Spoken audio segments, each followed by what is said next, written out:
So here with Tony Moses, who's the director of this program, which is called, Tony? Miracles in Progress 2.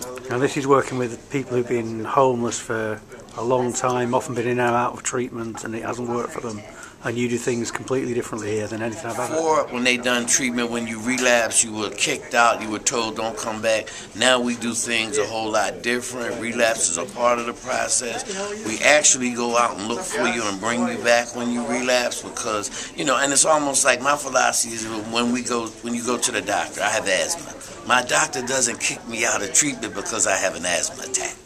What happens is my doctor sits down with me, he comes up with this treatment plan of what we should do and what I should follow. And then he tells me, take care of this here, go home and get it together, and I'll see you next month for your next doctor's appointment. He doesn't kick me to the curb and tell me that's it, it's over with because you didn't do your treatment plan, I'm done with you, no more treatment for you. That's not how it works, and that's how it shouldn't work for people who come into treatment. So we're trying a new way of doing treatment for people now.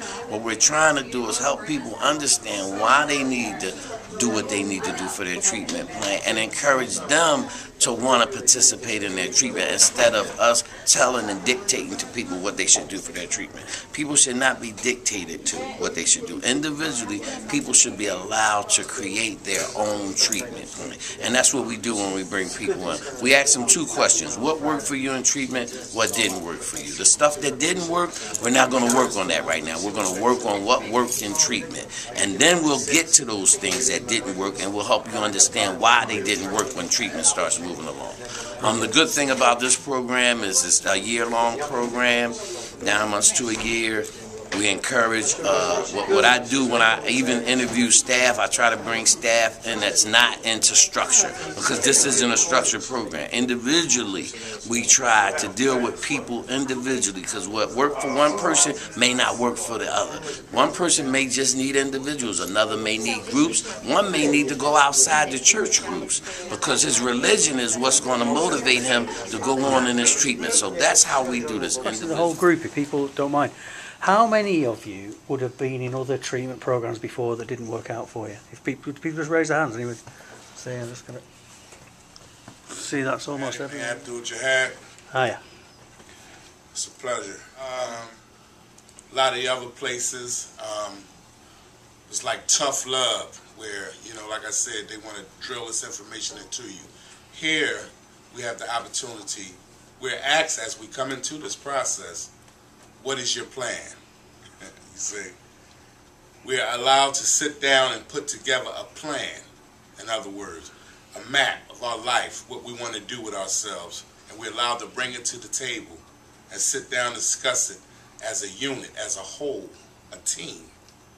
And this gives us the opportunity to see which direction we want to head in.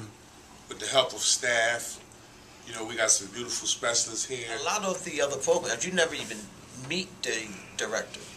You know, he's behind the doors, pushing the papers or signing checks or whatever. But you never meet the CEO or the, you know. When I came here, they said, oh, you're about to get teamed. So I'm like, teaming? What is teaming? You know. And it's a beautiful concept where it's the director, the psychologist, the sociologist, the nurse, your therapist, your counselor, all of them come together with you, sit you down on the table, and basically find out what's your needs, what you like to do, what you're going to do, and what you're doing. And with that information and your input, they create a recovery plan. And it's amazing because a lot of times it's being done without you. Yeah. Without your input. Yeah. So it's basically what they think you need.